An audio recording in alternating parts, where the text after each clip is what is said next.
He always knew he was different. The others called him weak, useless.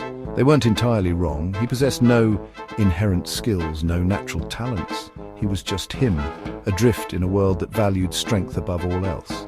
So when they tossed him into the dungeon, left him for dead, he wasn't surprised. Fear, yes. Resentment, definitely. But surprise, no. This was his reality now. The heavy iron gate clanged shut, the echo mocking his solitude. Darkness enveloped him, thick and absolute. He was alone.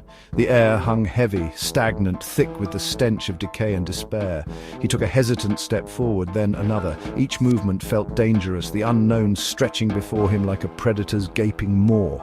He was lost, forgotten, and utterly unprepared for the ordeal ahead. But he was alive, for now at least, and as long as he was breathing, he would fight to stay that way. The dungeon was a labyrinth of despair. Twisting tunnels snaked through the earth, each turn promising certain death. The silence was unnerving, broken only by the drip, drip, drip of water echoing through the darkness. He stumbled forward, his hands brushing against damp, moss-covered walls. The air grew colder, the stench of decay intensifying. He could almost taste fear, metallic and sharp on his tongue. He knew the dungeon was a living, breathing entity. It toyed with its victims, herding them towards inevitable demise. Pressure plates lay hidden beneath layers of grime, each step a gamble against razor-sharp blades. Tripwires, almost invisible in the gloom, were poised to unleash a torrent of deadly arrows. And then there were the creatures, grotesque things that lurked in the shadows, drawn to the scent of fear like moths to a flame. Days bled into nights. Time lost all meaning in the suffocating darkness. Hunger gnawed at his belly, a constant dull ache. Thirst parched his throat, making each swallow a painful reminder of his predicament.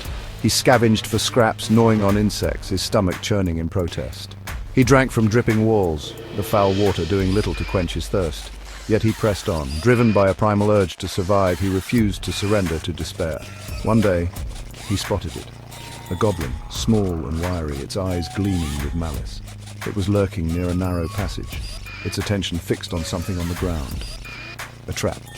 He could sense the danger, feel it in his gut, but this time, fear was replaced by a surge of desperate cunning. He kicked a loose stone, the sound echoing through the tunnel. The goblin, startled, turned towards the noise. A fatal mistake. The trap sprung, a net of barbed wire ensnaring the creature. The man watched, his heart pounding, as the goblin thrashed and screeched. Finally, silence. He had survived another day. The encounter with the goblin was a turning point. It awakened something primal within him, a deep-seated instinct for survival he never knew he possessed. It was as if the dungeon itself, in a cruel twist of fate, had bestowed upon him a gift. He could sense danger now, anticipate it, his senses heightened to a razor's edge. Traps became visible, their deadly mechanisms no longer hidden from his keen gaze. He moved with newfound agility, his body responding instinctively to every threat. He wasn't sure how it happened, but he knew something had changed. A whisper echoed through the darkness, a voice ancient and powerful, bestowing upon him a title, the one who refuses to die. He had been marked, chosen. He wasn't a hero, not yet. He was a survivor, and he would claw his way out of this abyss or die trying. The path ahead was long, shrouded in darkness and fraught with danger, but for the first time since his ordeal began, he felt a flicker of hope, a glimmer of defiance in the face of insurmountable odds. He would survive, he had to.